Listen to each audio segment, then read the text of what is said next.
Ó Mãe Santíssima, intercedei por nós para que possamos bem compreender os ensinamentos de vosso Divino Filho, nosso Senhor e Salvador Jesus Cristo, e as explicações dos pais da Igreja.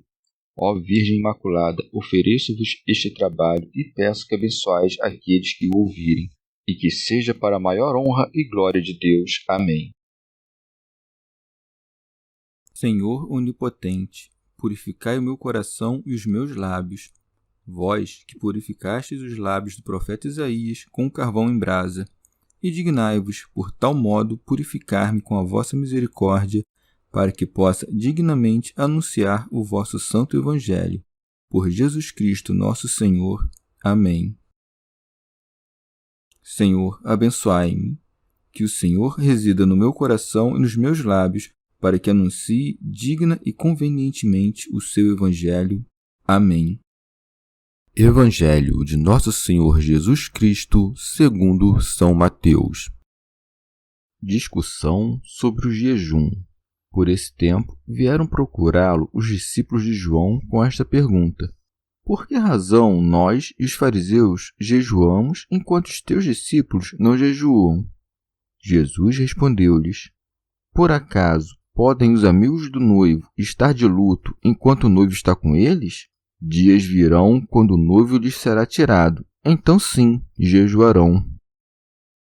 Ninguém põe remendo de pano novo em roupa velha, porque o remendo repuxa a roupa e o rasgão torna-se maior.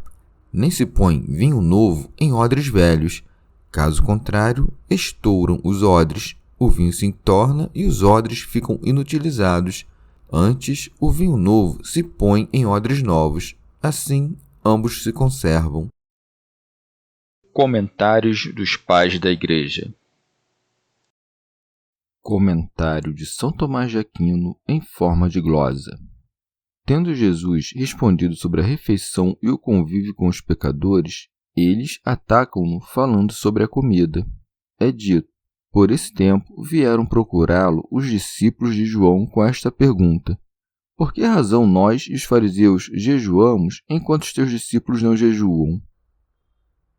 São Jerônimo.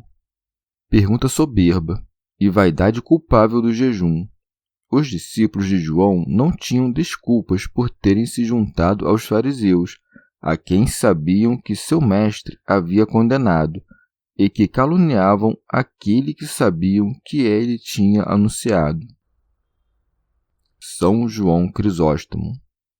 O que equivale a dizer: seja, tu como médico ages assim, mas por que teus discípulos, não fazendo jejum, vão sentar-se em tais mesas? Para tornar a acusação mais forte pela comparação, falam primeiro de si mesmos, e depois dos fariseus, pois estes últimos jejuavam para obedecer à lei, como aquele fariseu que disse: jejuo 2 vezes por semana. E os discípulos de João seguindo a recomendação de seu mestre. Rábano Mauro. João não bebe vinho nem bebida inebriante, e o mérito de sua abstinência é tanto maior por ele não ter poder nenhum sobre a natureza. Mas o Senhor, que tem poder para perdoar os pecados, por que evitaria comer com os pecadores, já que pode fazê-los mais justos que os que praticam a abstinência? Cristo jejua para que não falteis ao preceito, e come com os pecadores para que compreendais a graça e o poder. Santo Agostinho. Mateus atribui essas palavras aos discípulos de João. A narrativa de Marcos, ao contrário, parece indicar que elas foram ditas por outros, ou seja, pelos convivas sobre os discípulos de João e os fariseus, o que Lucas refere em termos mais explícitos.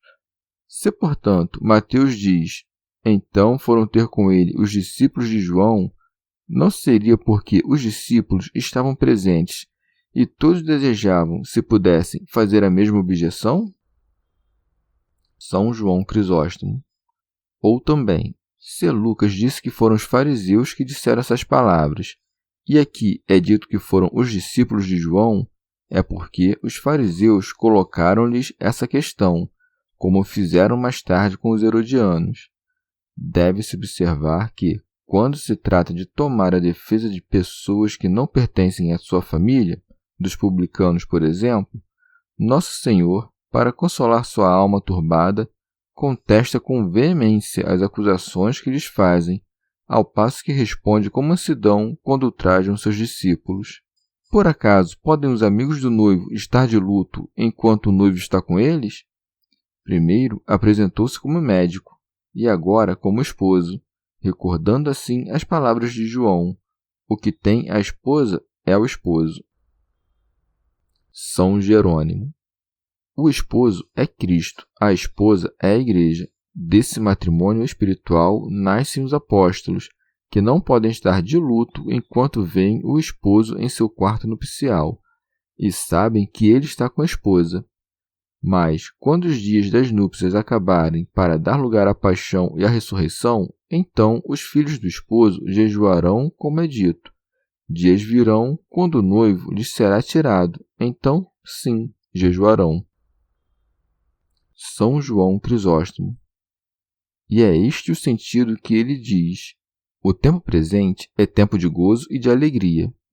A tristeza não deve mesclar-se com ele, porque o jejum é triste, não em si mesmo, mas para aqueles cujas disposições são imperfeitas, ou seja, para aqueles que ainda estão dispostos de maneira fraca.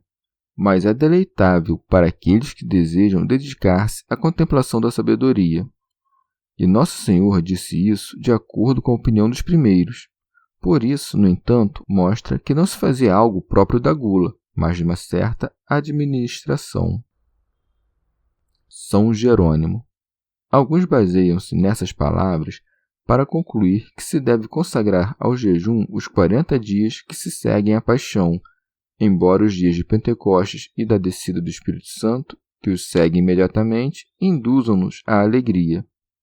Montano, Prisca e Maximila utilizam-se das mesmas palavras para fazer a quaresma depois de Pentecostes, alegando que os filhos do esposo devem jejuar quando este lhes foi tirado. Mas o costume da Igreja é preparar-se para a celebração da paixão e da ressurreição mediante a humilhação da carne, a fim de que, pelo jejum do corpo, preparemo-nos para o festim espiritual. São João Crisóstomo. De novo, Jesus apoia suas palavras com comparações simples, quando diz: ninguém põe remendo de pano novo em roupa velha, porque o remendo repuxa a roupa e o rasgão torna-se maior. Como se dissesse: meus discípulos ainda não são bastante fortes e por isso precisam ainda de condescendência. Ainda não foram renovados pelo Espírito, e não convém impor todo o peso dos preceitos a pessoas assim dispostas. Disse isso, dando uma regra aos seus apóstolos, para que recebessem com mansidão os discípulos provenientes de todo o orbe terrestre. Remígio de Auxerre. Por vestido velho, quer designar seus discípulos, pois eles não estavam ainda inteiramente renovados. Pelo remendo forte, isto é, novo, significa a nova graça, quer dizer, a doutrina evangélica, da qual o jejum é uma certa parte. Por isso, não convinha impor-lhes os mais severos preceitos do jejum, evitando que se quebrassem com seu rigor e perdessem a fé que tinham. Por isso acrescenta: porque o remendo repuxa a roupa e o rasgão torna-se maior. Comentário de São Tomás de Aquino em forma de glosa. Como se dissesse: por isso não se deve pôr no vestido velho uma peça de pano forte, porque geralmente estraga-o mais, e então são piores as rasgaduras. Assim também, muitas vezes, a pesada carga de um novo dever destrói o bem que existia antes. Remígio de Auxerre. As duas comparações já feitas, ou seja, a das bodas e a do pano forte e do vestido novo, acrescenta uma terceira, a dos odres e do vinho. Nem se põe vinho novo em odres velhos. Chama de odres velhos a seus discípulos, porque ainda não estavam completamente renovados. Chama vinho novo à plenitude do Espírito Santo e aos profundos mistérios do céu, que naquele momento os discípulos não podiam suportar. Mas, depois da ressurreição, foram transformados em odres novos e, quando o Espírito Santo encheu seus corações, recebeu o vinho novo. Daí que alguns disseram: estão cheios de vinho doce. São João Crisóstomo. Dessa maneira, explica-nos por que lhes falava muitas vezes com palavras simples e familiares, isto é, para acomodar-se à sua fraqueza. São Jerônimo. Ou de outro modo, devemos também entender por vestido velho e por odres velhos os escribas e os fariseus. Esse pedaço de pano novo e o vinho novo são os preceitos do Evangelho que os judeus não podem suportar, pois poderia causar uma maior rasgadura. Os Gálatas desejavam fazer algo semelhante, mesclando as prescrições da lei com as do Evangelho, colocando assim vinho novo em odres velhos. A palavra do Evangelho penetrou no coração dos apóstolos antes de penetrar nos dos escribas e fariseus, que, corrompidos pelas tradições de seus antepassados, não podiam conservar os preceitos sinceros do Evangelho. Comentário de São Tomás de Aquino em forma de glosa. Isso significa que os apóstolos não deveriam deter-se nas velhas observâncias, eles que deveriam estar banhados da novidade da graça. Santo Agostinho. Ou de outro modo, todo aquele que jejua retamente ou humilha sua alma pelo gemido da oração e pela mortificação do corpo, ou afasta-se das seduções da carne pelo prazer da sabedoria espiritual. O Senhor fala-nos aqui de duas espécies de jejum. O primeiro é o que humilha o espírito, quando diz: por acaso podem os amigos do noivo estar de luto enquanto o noivo está com eles? O outro é o do banquete da alma.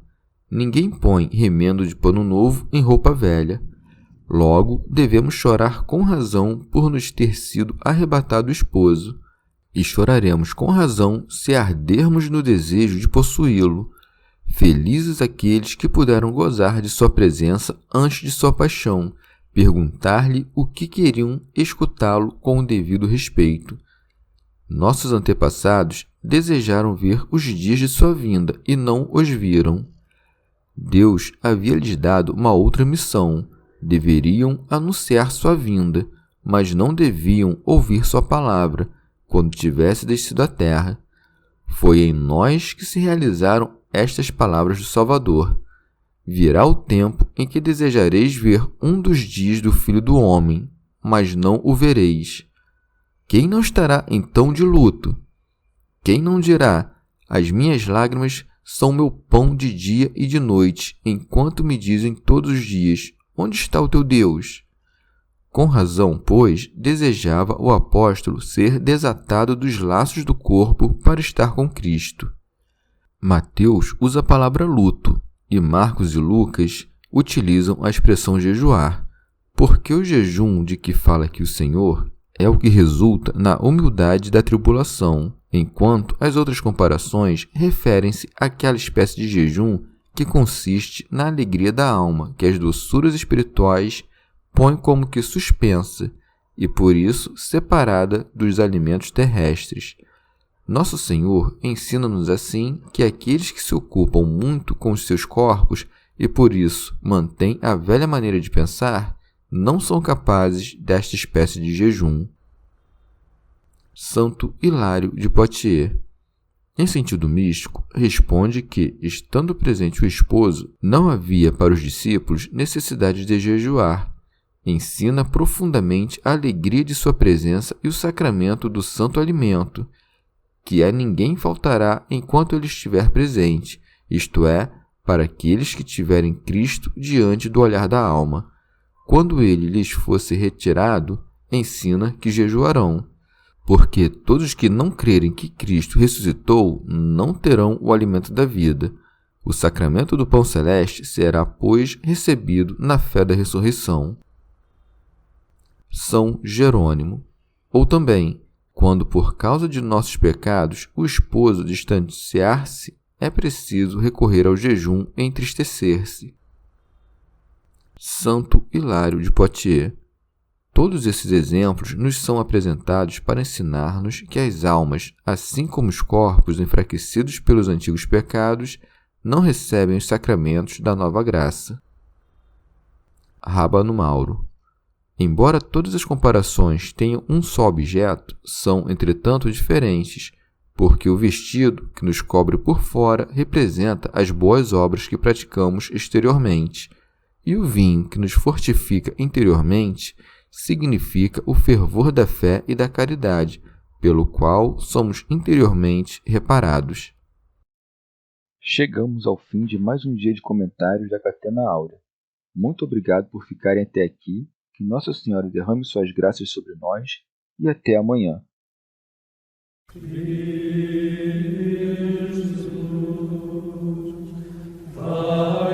Jesus,